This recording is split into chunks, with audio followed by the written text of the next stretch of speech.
ప్రశాంతంగా నిమజ్జనం జరిపే ఏర్పాటు చేస్తూ ఉన్నారు.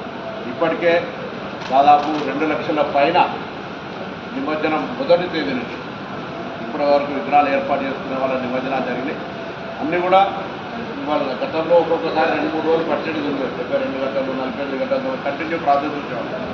బట్ కట్ ఆఫ్ డేట్ ఇవాళ బై 12 అయిపోయి రేపు పొద్దున మళ్ళా జనజీవన స్రవంతి యథావిధిగా నడవాలని అంటే పర్వాలేదు ఈసారి. కానీ లేకపోతే యథావిధిగా పోయిన సంవత్సరం వెరీ నెక్స్ట్ డే ఆఫీస్ కార్యక్రమాలు కూడా సెక్రటరియట్ లాంటి మళ్ళీ నడవాలి అనేటువంటి విధంగా నిర్దేశించి జరిగింది. ఇప్పుడు కూడా అదేమైనటువంటి విషయంగా వెంటనే ఆ యొక్క ట్యాంక్ బండ్లో ఉన్నది క్లియర్ చేయడం కావచ్చు, మళ్ళీ విగ్రహాలు ఏర్పాటు చేసే అంశం కావచ్చు, అన్ని రకాల ఏర్పాట్లు కూడా డిస్ట్రిక్ట్ అంతా అడ్మినిస్ట్రేషన్ అంతా కూడా స్టేట్ లెవెల్లో గౌరవ చీఫ్ మినిస్టర్ గారి పర్యవేక్షణలో సజావుగా ఏరియల్ సర్వే ద్వారా డీజీపీ గారు, సిటీ పోలీస్ కమిషనర్ గారు, మేయర్ గారు, కలెక్టర్ గారు, అదేవిధంగా జిహెచ్ఎంసీ కమిషనర్ గారితో కలిసి మరి ఏరియల్ సర్వే చేయడం జరిగింది. అన్ని వినాయకులు ప్రశాంతంగా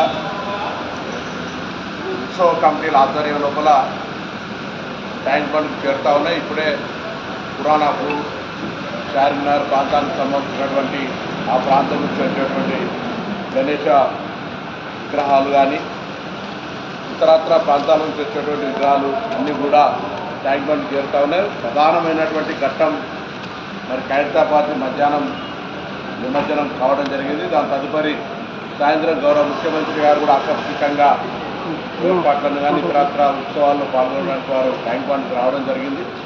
ప్రజలు అందరి సహకారంతో ప్రభుత్వంలో ఉన్నటువంటి అన్ని డిపార్ట్మెంట్స్ ఆఫీసర్స్ సమన్వయంతో గణేష ఉత్సవ వేడుక ఘనంగా దేశంలోనే మరొకసారి రంగరంగ వైభవంగా అందరికీ కూడా హైదరాబాద్ యొక్క గంగా జమున తహజీబును చూపెట్టే విధంగా ఈ ఉత్సవాలు జరుగుతూ ఉన్నాయి. ఇందుకు సహకరించిన ప్రతి ఒక్కరికి కూడా హైదరాబాద్ యాంత్రాంగము, తెలంగాణ యాంత్రాంగం అందరి పక్షాన ప్రభుత్వం పక్షాన ధన్యవాదాలు తెలియజేస్తాను. అసలైన తొలి వెలుగు.